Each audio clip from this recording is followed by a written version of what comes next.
شروع اللہ کے نام سے جو بڑا مہربان نہایت رحم فرمانے والا ہے۔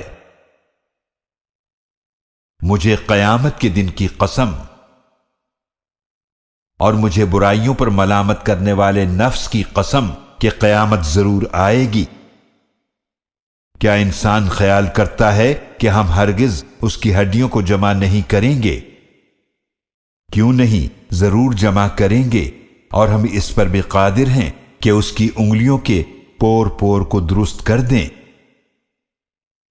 بلکہ انسان چاہتا ہے کہ آئندہ بھی گناہ کرتا رہے۔ وہ پوچھتا ہے کہ قیامت کا دن کب آئے گا؟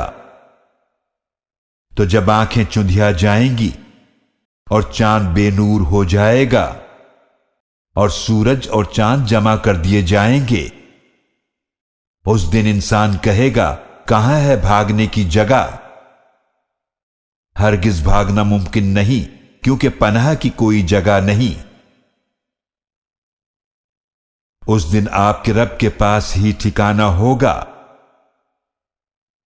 اس دن انسان کو بتا دیا جائے گا جو عمل اس نے آگے بھیجا اور پیچھے چھوڑا۔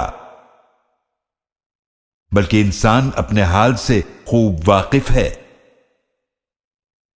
اگرچہ وہ اپنے کتنے ہی بہانے پیش کرے۔ اے نبی صلی اللہ علیہ وآلہ وسلم، آپ اس قرآن کے ساتھ اپنی زبان کو اس لیے حرکت نہ دیں تاکہ اسے جلد یاد کر لیں۔ بے شک آپ کے سینے میں اس کا جمع کرنا اور اس کا پڑھانا ہمارے ذمہ کرم پر ہے۔ پھر جب ہم اسے پڑھ لیں تو آپ اس کے پڑھنے کی پیروی کریں۔ پھر اس کے معنی کا بیان کرنا بھی ہمارے ذمہ کرم پر ہے۔ اے کافرو، ہرگز ایسا نہیں، بلکہ اصل بات یہ ہے کہ تم جلد ملنے والی دنیا سے محبت رکھتے ہو اور آخرت کو چھوڑ دیتے ہو۔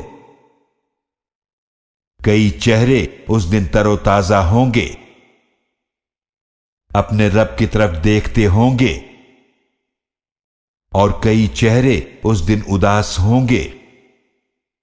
وہ خیال کرتے ہوں گے کہ ان کے ساتھ کمر توڑ دینے والا معاملہ کیا جائے گا۔ دنیا محبوب بنانے اور آخرت بھلا دینے کے قابل ہرگز نہیں جب جان حلق تک پہنچ جائے گی۔ اور کہا جائے گا کہ کوئی ہے جھاڑ پھونک کرنے والا، اور وہ سمجھ جائے گا کہ بے شک یہ جدائی کا وقت ہے، اور پنڈلی سے پنڈلی لپٹ جائے گی۔ اس دن آپ کے رب ہی کی طرف جانا ہوگا، تو نہ اس نے تصدیق کی اور نہ نماز پڑھی، بلکہ اس نے جھٹلایا اور منہ پھیر لیا۔ پھر وہ چل دیا اپنے گھر والوں کی طرف اکڑتا ہوا۔ بربادی ہے تیرے لیے، پس بربادی ہے۔ پھر سن لے کہ بربادی ہے تیرے لیے تو بربادی ہے۔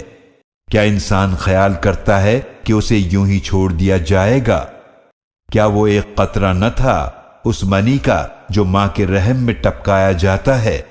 پھر وہ جمع ہوا خون ہو گیا تو اللہ نے پیدا فرمایا، پھر ہر لحاظ سے درست فرمایا، پھر اس سے دو قسمیں بنائیں، مرد اور عورت۔ تو کیا وہ اس بات پر قادر نہیں کہ مردوں کو پھر سے زندہ فرما دے؟